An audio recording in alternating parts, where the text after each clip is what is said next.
Dos and uno. What's up, guys? What's up, guys? If you're listening, if you're looking, sorry, now live, looking and listening, please come on in the room.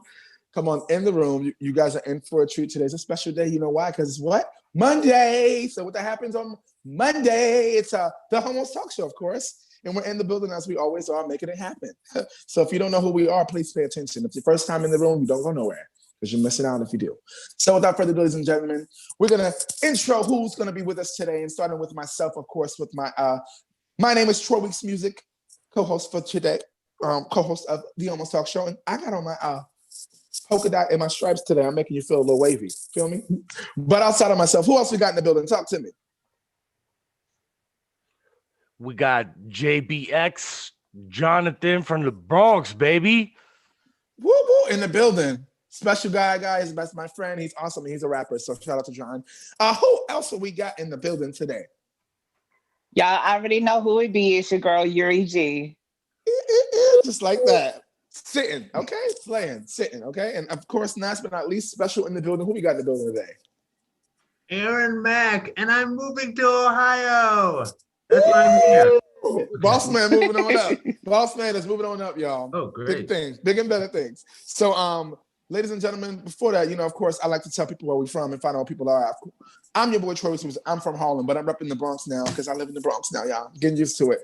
But yes, I'm the Harlem boy all day, every day. Now I'm getting used to the Bronx. But like JBX, my boy John said, he is from what? The BX. The Boogie Down, baby. Oh, Boogie Down, and he represents it very well. You guys need to go check out his Instagram and follow him because he's got some major things that he's working on. And some music that we've worked on that's out there. You guys can check it out. Oh, yes. And of course, the queen of the Homos Talk Show, who hails from where?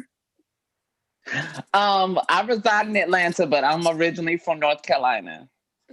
Yes, I wanted you to do it. Of course, I know this, but I wanted to hear it from you. It's been a little while. And of course, last but not least, Mr. Aaron Mack, talk to him. Yes, since I am in the middle right now, I will represent both. Baltimore, love Baltimore. And I'm moving to Cleveland, love Cleveland. Yes, he's like as in the process of moving right now, in the middle, as in this moment. So next week he'll be settled in somewhere else in his new place in Cleveland. So y'all show him some love if y'all see him online, moving across the country. Show him some love. But without further ado, y'all, let's get right to it. And you know how we get to it? We get right to it, straight to it with no chaser, with a Homos T. So without further ado, Yuri G, take it away. Okay, our first little bit is about BeSlayed now. You can find him on Instagram, and it is our Kiki T. So his post was, after a while, guys become more of what you keep labeling them. As I see so much men bashing on here with the hopes to find Prince Charming. He doesn't exist. Just like your idea of a perfect relationship does not exist. Also, when you're in love, it doesn't take work at all. So, if the beautiful BeSlayed said this to you about your male or female love connect, what top 3 to 5 things would be in your response? Okay, so for me, I can understand the man bashing that he's upset about. But I can understand people use social media to vent. And they're not bashing in order to find Prince Charming, because we all know that the moment that you say men ain't no good, all the no good men don't get on there and be like, not me, I'm a good one. So I don't think that's the reason why they're saying what they're saying. But I do think Prince Charming exists. Everybody has their Prince Charming. Just because you don't see these qualities as beneficial to you doesn't mean that it's not beneficial and perfect to the next person. So yeah, everybody has their own Prince Charming. And the perfect relationship does exist. I have witnessed it several times in my family. Things that look so odd and weird to me. They seem like they're the happiest, and it's longevity. So yeah, the perfect relationship does exist. It's about you two, not what everybody else sees as perfect for you. everybody might want you to have that black love, but if you find love with a white man, then what's the problem? So yeah, it's just being true to yourself and allowing love to just take you over and not dictate where the love is gonna come from. Come on, preach. Let me give you $5. Right, Tom? She was preaching. Go ahead.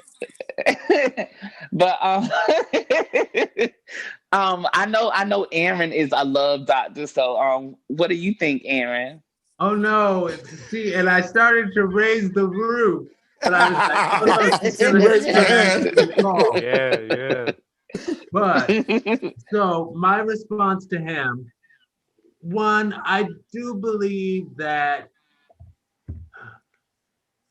and perhaps he's coming from the position of the fact that he is a gospel singer and he's like, nobody's perfect but Jesus.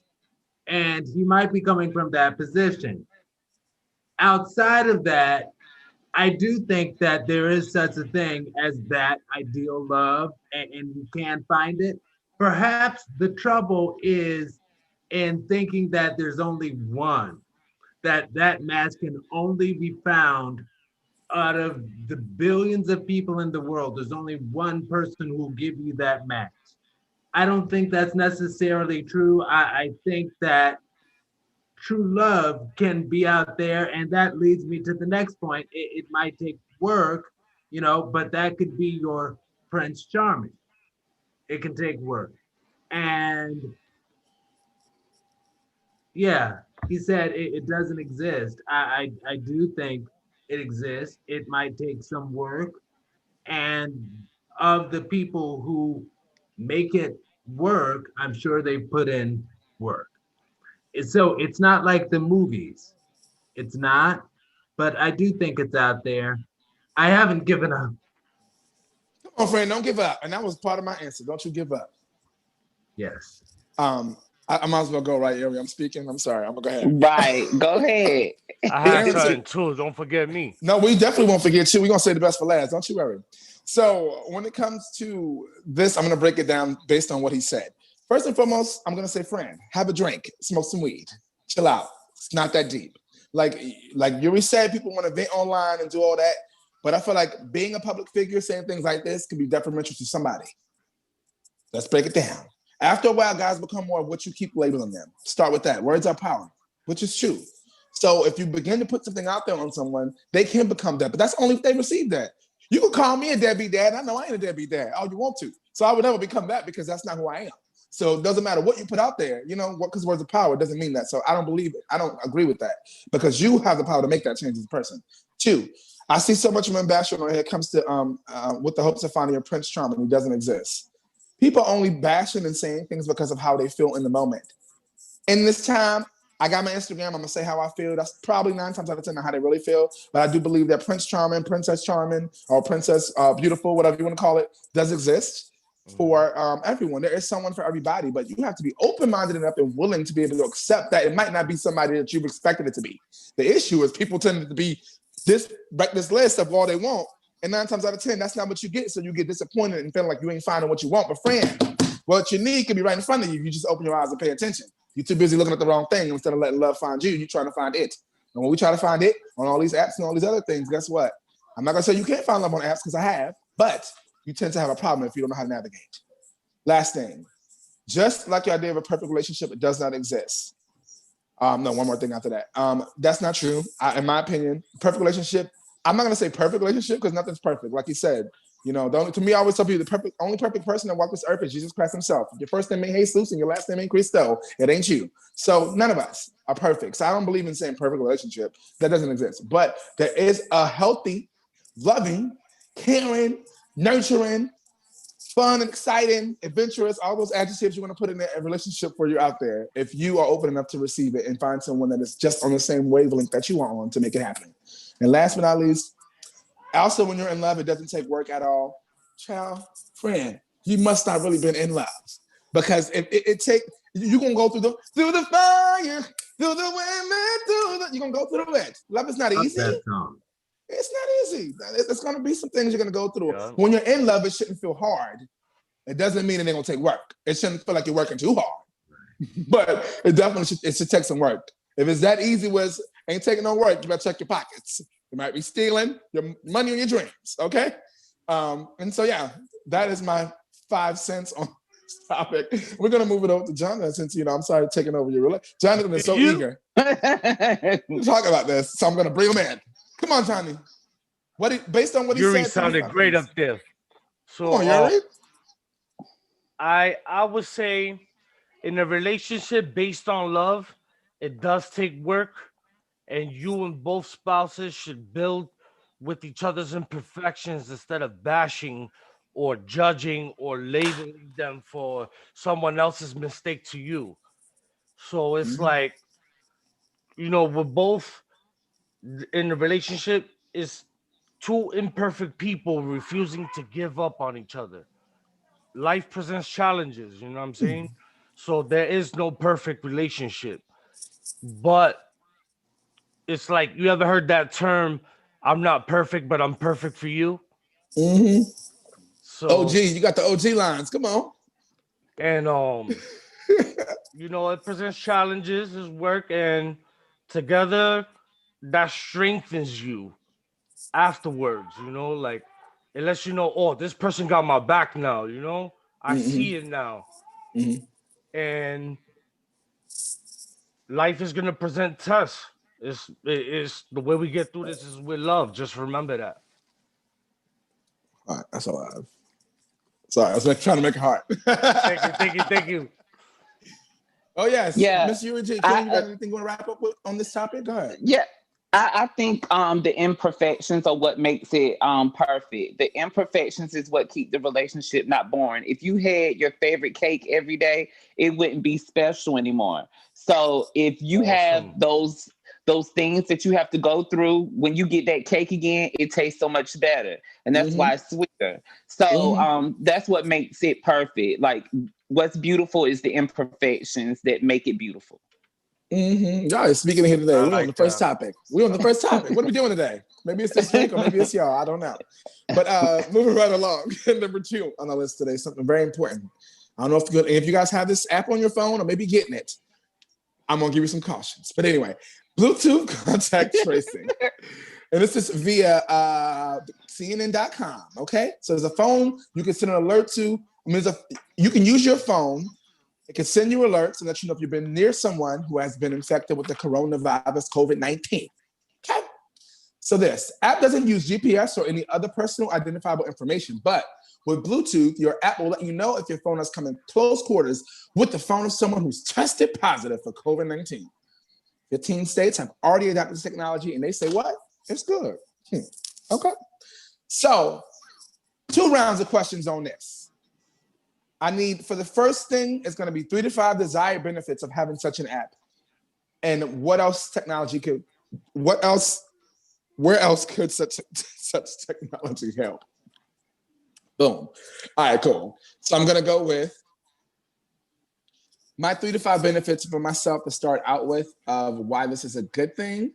Is one, for those people out here that's always like health nuts, or always like, I can't take the flu shot, or, always worried about their health. They'll feel a little more self-conscious knowing that their phone will ring. If their phone will ring a ding, if they're around somebody with COVID, they might feel comfortable with that and say, hey, less pressure on me, I know, but probably won't go nowhere. Because imagine going to the supermarket and your phone going off. Imagine going to, where else people got to go? The gas station and your phone going off. Imagine going to the bodega and your phone, I feel like that's for later. That's for part 2. But anyway, part 1, good things. Okay. Also, I think it's good because it allows people to at least know that if they have had it, some people, said that you're immune to it afterwards, after you have it one time. So at least knowing that someone has had it, I don't know how true it is. I'm just saying. Knowing that someone has it can help you if you're someone who has symptoms that are problematic to being able to easily be accessible to catch this. So someone like me who has asthma, knowing it will just... So 2, that's my second one. And I think I'm gonna give you 3 because 5 is a lot.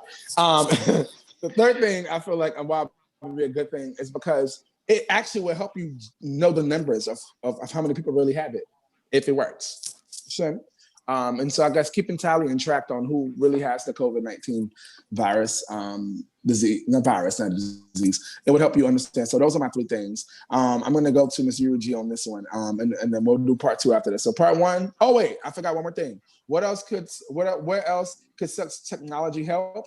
I think technology like this can help now with the registered sex offenders and all that kind of stuff. I feel like now, instead of having to go look it up and look at these websites and all that, it could be like an app that says, hey, you live next door to a sex offender. So at least you ain't got to be involved with him, know his, in that sense, but you at least know next door there's a sex offender. So you can teach your kid, listen, extra special care on this one. This is real serious. So I feel like that technology can help with something like that, like registered sex offenders or people who out here with these domestic abuses getting crazy trying to cover it up. All this domestic stuff that's happening during COVID and the real people coming out. Put an app on there too about those people getting crazy and getting called to police, because I need to know you got any domestic violence disputes because you might be crazy. So that's where the technology can help. All right, cool. 2 cents is done. Yuri, good things about this app, benefits of it, and then the last thing is what other ways could it help in technology? How can this help somewhere else? I don't have a lot of good things, but I'm going to find something. So what I think is it will make people be more aware, because people, get so comfortable and forget to put on their mask and forget to wash their hands. But if your phone is notifying you, you're going to be, oh shit. And then you might go ahead and wash your hands. You might go ahead and pull that mask up. So that's a good thing. It'll make people more aware of, their health. 2, I think is a good thing for spaces when children are involved, or if there's like work environments. Like if you're stuck in a cubicle, you don't want to be right next door to somebody, you now that, well, maybe they need to, go home, or, give them, if they have a computer at home, work from home or something. Type of deal. I think it'll make things a lot easier and smarter for a workspace, especially something that isn't like outside work. And the 3rd thing, come on, she's giving us 3. You better come on, work. Go ahead. I think it'll be good for people to see how often you don't have to be around somebody and just one person that you interact with that interacts with everybody. Like I don't hang out with a lot of people, but I hang out with several people who are very mixy and likes to be in everybody's face, in everybody's spaces. So it'll show you how easily you could come in contact with corona, even though you're trying to lock yourself in the house and be under this tight quarantine. But that one family member or one friend that, it'll make you a little bit more aware of, you don't have to stay in the house because you're always at risk, so I think it can help out for those who are just so scary. The bad thing is we ain't get there yet. We ain't get there yet. Yuri. Okay. Not yet. Matter of fact, y'all look real good on live. I'm just letting y'all know. I had to pull live up and share it just now on my Facebook. Y'all looking real good on live, y'all. I'm just letting y'all know. Okay. So, good things. Hold on to the bad things. We ain't get there yet. We're about to get there. Thank you for that, Miss Yuri G. So, I'm going to go to JBX on this one. Talk to me, JBX. When it comes to this 3 to 5, or how do you feel good benefits on this app of contact tracing, and how can it help in other ways? Okay, I think benefits would be you'll know who to distance yourself from to not come in contact with that person or place face to face. It helps track numbers and statistics, and it makes you want to go get tested. Ooh, so I'm going to show y'all how to do it real fast and real easy. Okay. All right. And so do you think that there's any other ways that it can work in any other areas that this kind of technology on an app will work? I think like Amber Alerts. Like, so the way with the text message, instead of it being text message, something more like an app that you actually have on your phone? Like, I wouldn't know, but something where it helps track like lost children, or like you said, the sex offender thing. I'm more with that. Got you. I think I like that what you're saying too. Now I think about it, because Amber Alert only buzzes. It's gonna buzz your phone anyway. If it goes national, you everybody, right? No matter if you got Boost Mobile or not, right? Yeah. So, but I think with once it's on there, it's done. So if it was some actual updating, like, hey, she was seen on 33rd and 5th, you know, like some kind of update on the app, like the Citizens app, like you're saying now, that would be dope. So I agree with you. Okay. So okay, cool. So last but not least, for the good things of this app, Boss Man Aaron Mack, talk to me. The good things of why this app would be beneficial for contract tracing, and how else will we use it for something else? You got that? Sure. So for me, one is just, I don't know if this is our ushering in of a new normal, so to speak, but I'd like to think that such technology could help bring down the COVID sooner, so we could get closer to back to normal sooner. That's one good thing for me. Two, I did like the work thing because, yeah, you know, well, the way it works is it would have to be a test that somebody has. So if they test positive, then it would show in their app that they're positive, kind of like people say anyway. And also,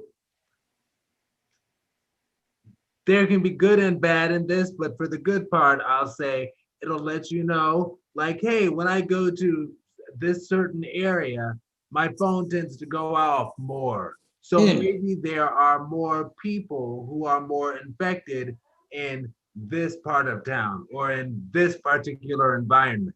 So maybe I shouldn't go there much, but I'll also save that for the negatives. Now, as for the good uses of such technology, yeah, I think the Amber Alerts would be great, as well as the domestic violence people, you know. You agree with me? Come on, talk to me. You agree? Maybe it could help people's choices in dating, you know, and it'll be like, oh, but you have a history of doing dot, dot, dot. So maybe the not. Truth. And not what it you can help some people. Anyway, right. But yeah, that's me. Yeah. Yeah, I agree. Could you imagine? I'm gonna get to the bad stuff now, but could you imagine pulling your app out before you go with somebody like, let me check your contract. I think that could also cause trouble though, because maybe some people who had a bad past and they've changed, because people can change, I guess.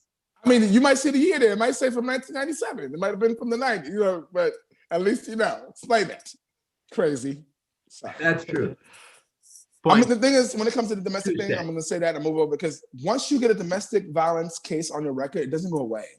So that's one thing. Like, if you're thinking about that, and in reality, you're like, should I do this? Because it's going to go on my record, right? So for me, it's like, it's that serious. If you don't have enough willpower to understand that it affects your future, walk away. I know other people's power is not that strong. But anyway, now we're going to go to 35 problems with the sex app and how could it hurt in technology. One, I would say, first and foremost, putting people's business out there, it'll stress you out. If you're from, you ain't gonna want to go nowhere. The reality is this: we're probably on a bus, on a train, on a moped, in the grocery store, somewhere near someone who has been affected by the virus, who is now probably over it and done. See, the thing is, it says that they've had it. Does it say if they have it now? Does it say if they've already overcome it? You know what I'm saying? So there's technical difficulties that happen with these things. You know what I'm saying? Look into it. So me, I think it's, you know, the negative side of it is that it could harm people, because it could be like, people could be scared to go outside. Like, oh, you can't go in my house, let's check the app. But I said, no, you know, like, it could become a thing where people get segregated, or people who had corona, people who got it, or people who didn't. Breaking things. You know what I'm saying? Like, we don't want that. We don't want that kind of segregation, because that's going to cause more problems. We already dealt with black and white. We need to deal with, you know, and overcame. We want to deal with COVID and non-COVID. We don't need to go there. You know, build a whole, create some more segregation. So to me, it could create problems in that way.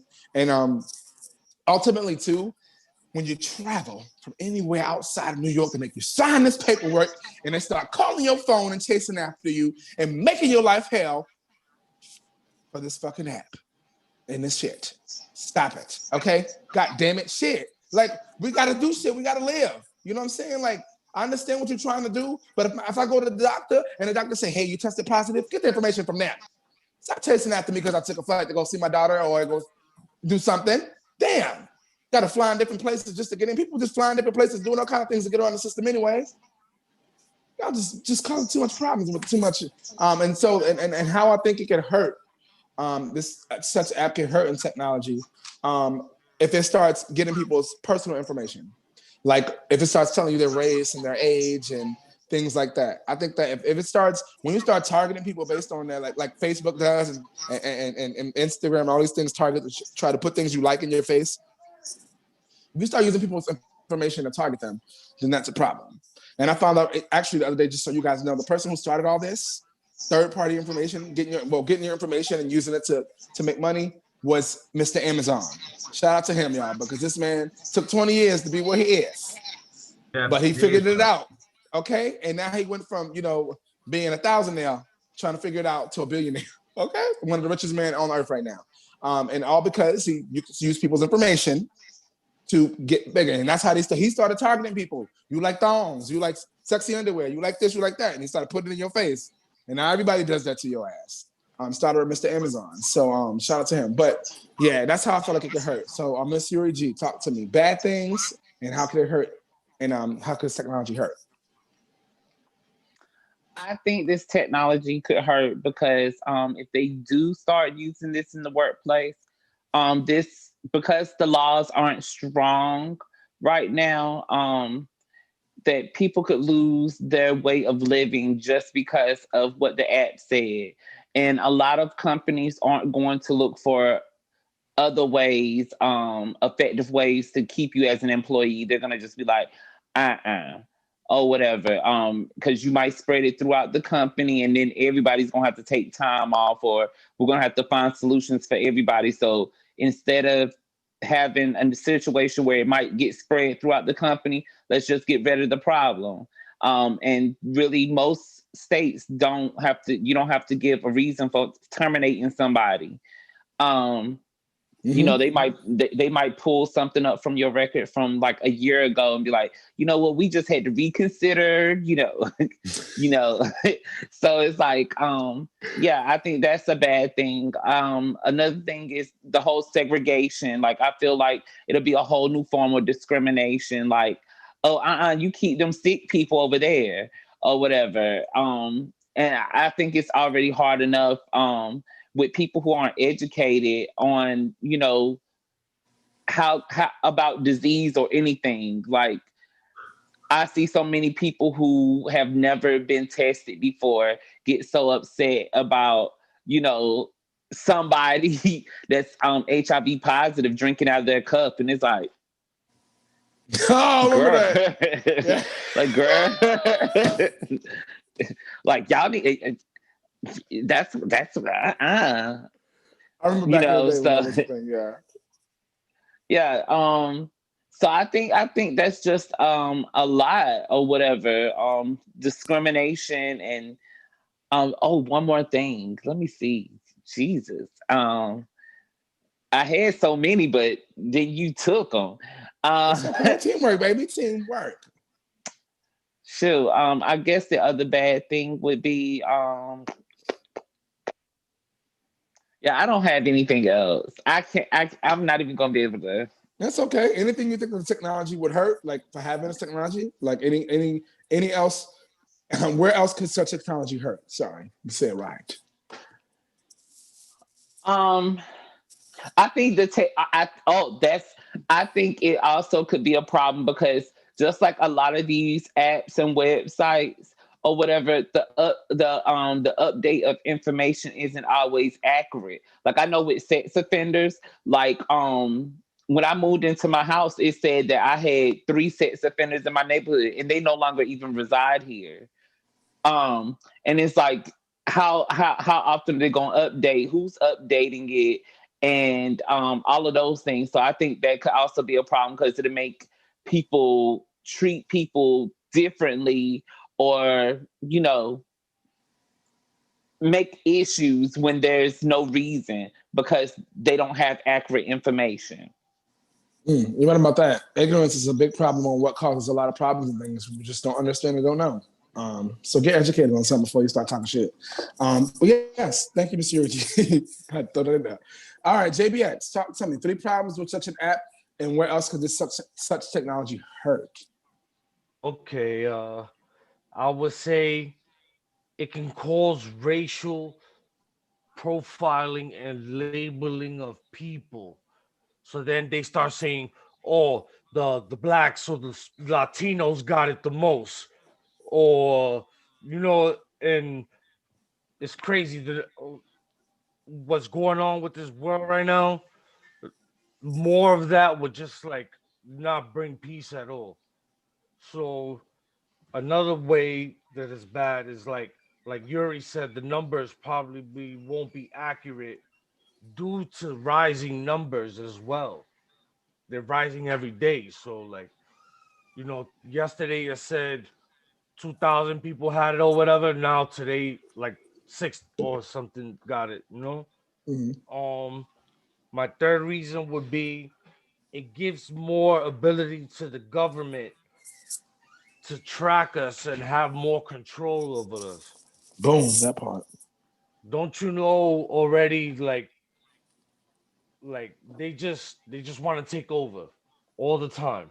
We got to pay taxes. We got to do this. We got to do that, and the poor man winds up losing. So, and the minorities as well. And another bad. What was the other question? The second question? Where else could such technology hurt? Like somewhere where it could be Yeah, it could. Mhm. it can hurt by. I'm gonna have to go back with the control thing. Like, they're trying to annihilate us, bro. They don't want us to get together at all, bro. Mhm. Mhm.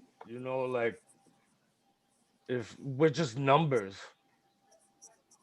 They're probably trying to control the population. They put Yeah, this out here. we don't know what they're doing out here or what's to come in the future. So we just gotta like somehow stay safe with the social distancing and the mask and everything about what they tell us. But we also we just gotta stay stay positive. Believe and help one another. If you know that your people are fighting COVID, this is not time to fall back. Go out there and work. Go do what you got to do every day Mm-hmm. because you're risking your life not for yeah, I would not for necessarily a negative situation, but you're also being helpful. Like let's say a home attendant or something. Um, that we need people like that and doctors Mm-hmm. and stuff like that. So if they was to quit on us, imagine what this this virus could do. Like, Mm-hmm. If we I don't mean, have the people on the front lines that we need, I feel yeah, you. yeah, we Yeah. need the essential workers. I'm a security guard. I go out there every night, and before I go to work, I gotta call in and let them know that I'm COVID free and willing to work. And that makes me feel good because I'm protecting people at the end of the day Right. at my job as a security guard, but I'm also on the front line. I'm in Manhattan. There's a lot of people in Manhattan. God knows who has the Right. virus or whatever. But Right. All right. Now I see you. Okay, cool. And last but not least on this topic, well, first of all, thank you for that. Thank you, Ms. Yuri. Last but not least on this topic, Sir Aaron Matt. 3 problems with such an app, 3 to 5, and then also, where else could this such technology hurt? So when I first read the article, the first thing that popped in my mind was just imagining, depending on how soon you get the alert, how many fights on public buses might occur. Because ironically, people would rather fight and argue and perhaps even physically fight somebody who has it or ostracize someone deliberately who was diagnosed with it. And like Troy said earlier, maybe they healed from it at this point, but they'll still have that stigma of having tested positive. Another concern of mine was the whole, my mentioning the benefit of, certain areas, because what that could become, in my mind, I'm hearing our friend of the show, Anthony Cherry. A glass of cherry is very necessary, but I'm hearing him talk about the fact that they they will come and just take like whole groups of people and just take you away and stuff like that. And if there is no balance to such things, perhaps such things can occur. And they might be like, okay, everybody in this area, you gotta go because we've gotten X number of cases here. So now this is a quarantined area. Boom. Everybody in the area done. Now, I did want to comment on I have family in the New York area, and it was so interesting because I was like, I'm just curious, how much is it to fly from Cleveland to New York?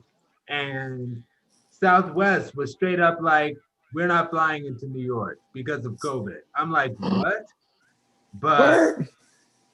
anyway, but there's that, So and horrible. as far as the targeting, that would suck. And as far as new uses of such technology or alternative uses for such technology, HIV, because not everybody is educated on that. And I could see people treating it like HIV, ooh, you have cooties. And that's kind of the exact same thing that people could do with the COVID thing. Treat it like, ooh, you have cooties, Yeah, get away. yeah. Right. So that's not cool. Right. And yeah, definitely. I agree with you guys on that. Especially with the HIV thing. Like life has come so far now with medicine and technology that there's so many. It's so safe in a sense of being in counteracting with someone. So who is positive. So it's like there's no reason for that, but they'll find a way. They'll find a way. So next on our list for Homos Talk, Homos Tea. Sorry, we're gonna take this with Yuri G today, and we're gonna be talking about the Thanksgiving Day parade. Talk to us, Yuri. Our next piece is from the New York Post. So the people went out to go see the parade live, and they weren't happy with what they saw. They only got bits and pieces, which were like new floats. I mean, well, new balloons, like the Boss Baby and a couple of other ones from a TV show. But most of the stuff was pre-recorded, and some of the stuff that people watched on TV was from previous parades.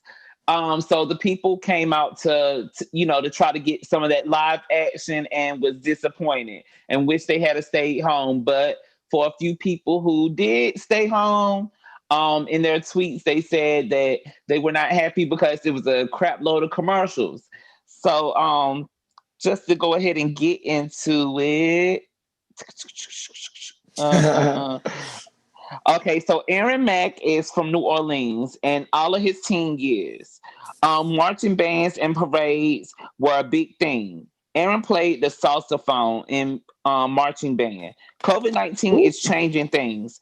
If you were in charge, how might you say kids' band experience?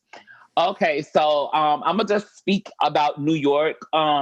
So in that, I would have the band split up into smaller sections and travel down several streets so the people could actually stay in their homes and see you marching down from their windows. So you have smaller bands marching through different streets.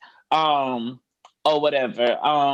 I think that would be the easiest way to, keep everyone entertained. Um, and or you could do a full shabam and do a raffle for how many people that could actually show up, and everybody else has to, be in for a televised show. So a raffle for X amount of people, come see a live, make it a big, great experience or whatever for those select people through a raffle, like donate to helping cure COVID. People who donate or, give back to their communities or whatever, or working in the COVID field, they get opportunities for this raffle to, go to a live big parade. So I mean, that's the only way I could see about keeping that experience. But it's just a hard time, especially when people aren't very certain on everything about this COVID. Because when we first came in contact with COVID, they were saying it was a bacteria, but it was reacting like a virus. So it's like people aren't quite sure. They just want us to be safe. So I mean, that's the that's the safest way I know. But what do you oh, I can't even call on you, Troy. What do you think, Aaron? Yeah, I feel that I like your idea of making the bands smaller and going up the streets. I will also say it kind of makes me think of seeing artists perform nowadays. Like I just watched Brandy's Soul Train performance, and a lot of the people in her band did not have on masks and stuff like that. And I realized, oh, well, the way they can do that must be because they are able to, they test everybody before the performance. Mm-hmm. So I would, and they keep them 6 feet apart. I'm sorry. And they keep them 6 feet apart. Well, Brandy got in front of the drummer's face. She was like in his face. Okay. Well, sure. And your 6 feet apart point brings me to a really cool thing, because I know a number of musicians in the area who have been doing concerts on the street concerts, where everybody in their band is 6 feet apart. And I think stuff like that is cool. And that way you can keep the kids with the education, and maybe show some good videos on how to play your instruments for the little kids. This is my sousaphone. I'm holding my sousaphone. This is the mouthpiece. These are the valves. Yes, there we go. Took me all the way back. But yeah, all of that. And maybe as far as the crowds of people, just have them farther away. Make sure the crowds are masked, because you can't have on a face mask and play the sousaphone. You can't. So, but just make sure the crowds of people are at least 6 feet away from the marching band, and everybody's been pre-tested. And as far as learning how to play the instrument, go through it. You can have Zoom lessons. Mm-hmm. Whatever that's worth. All right. Did I answer everything? I think that was it, right? You did. You did a good job. I guess I'm gonna. Well, go ahead, Troy.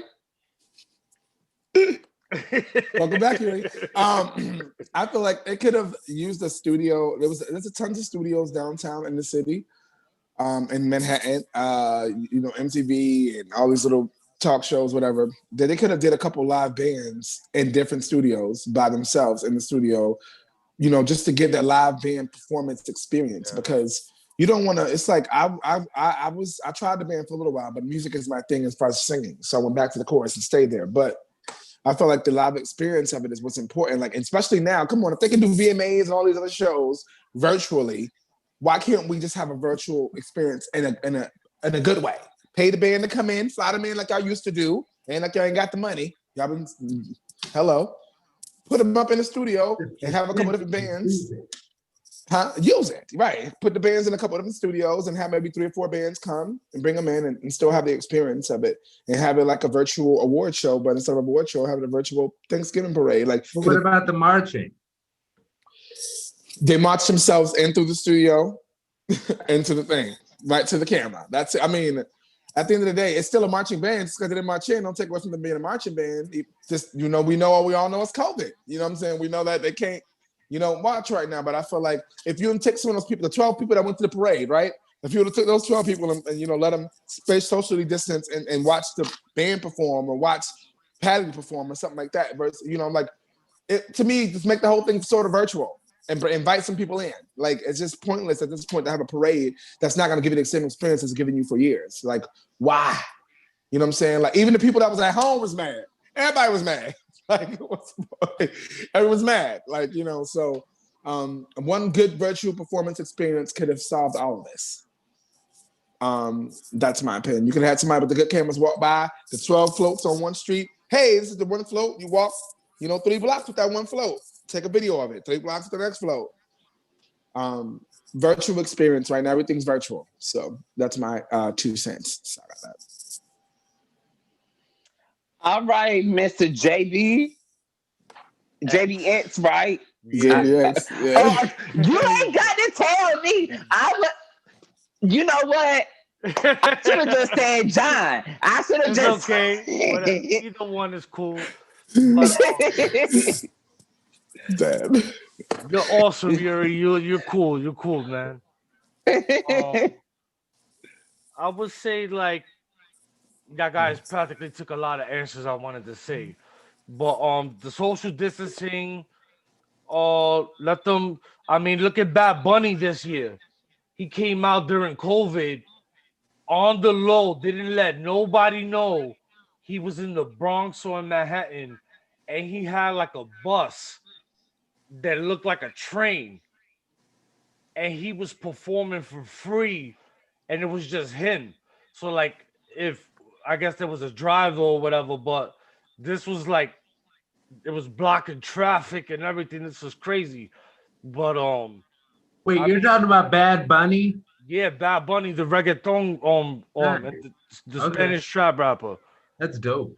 Okay. Yeah, when I seen that was like awesome. But I would agree with all of you guys' comments as far as, giving them more life, as like they tried to make more of an effort this year, where they could have had like stuff in studios or made like different channels with different Thanksgiving or themes, or music, crowd going, watching it from home or Zoom. They could have made more of an effort, I think. Mm-hmm. It was like they made it seem, especially the city, that, oh my God, the year's almost over. Let's just get this out the way. That's sad. That's sad, but that's true.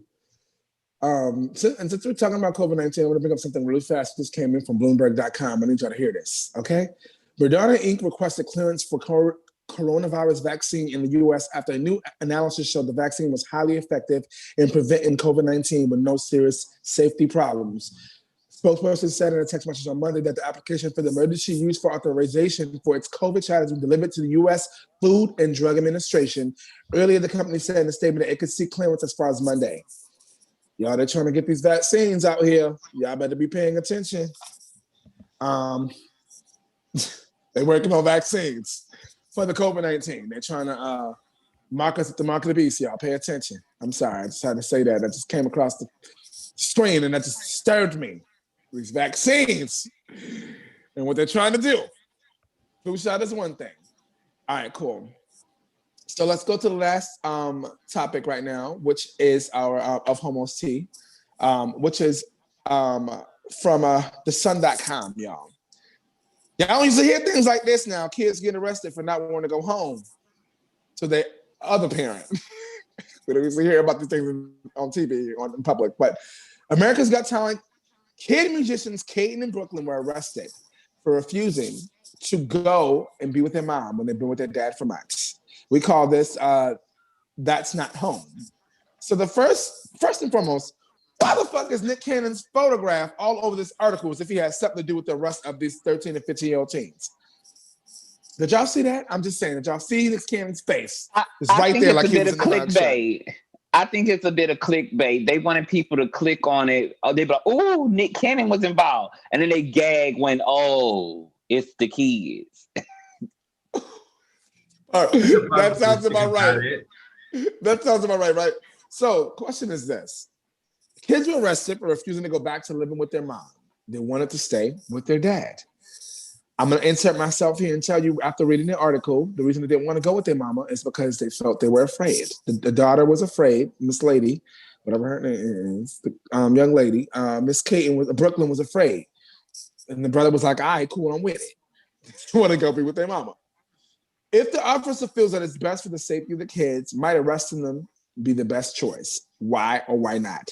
So just, 1 or 2 minutes, or it's actually a 3-part question.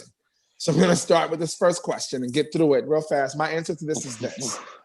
We're going to go through everybody's 3 questions, give a 1 to 2 minute response. If the officer feels that it's best for the safety of the kids, might arrest them to be the best choice. If the kid is old enough to say, I don't want to go, why are we arresting them? Like, they said, I don't want to go. I understand what the law says, and that's the problem in certain states with the goddamn laws. The kids said, these kids are 13 and 15, and they stated out of their own mouth, I do not want to go back with my mama, even the law is telling me I have to go back with her. So they ended up detaining them in a detention center until court the next day. And just so you know, the kids dig it out and go to their daddy. They're with their dad right now, and they're safe. He posted that they're safe and they're free and they're with me. But I don't think it's the best choice for them to arrest them. Like, first of all, you only get one youth, and that's going to come up again in a second.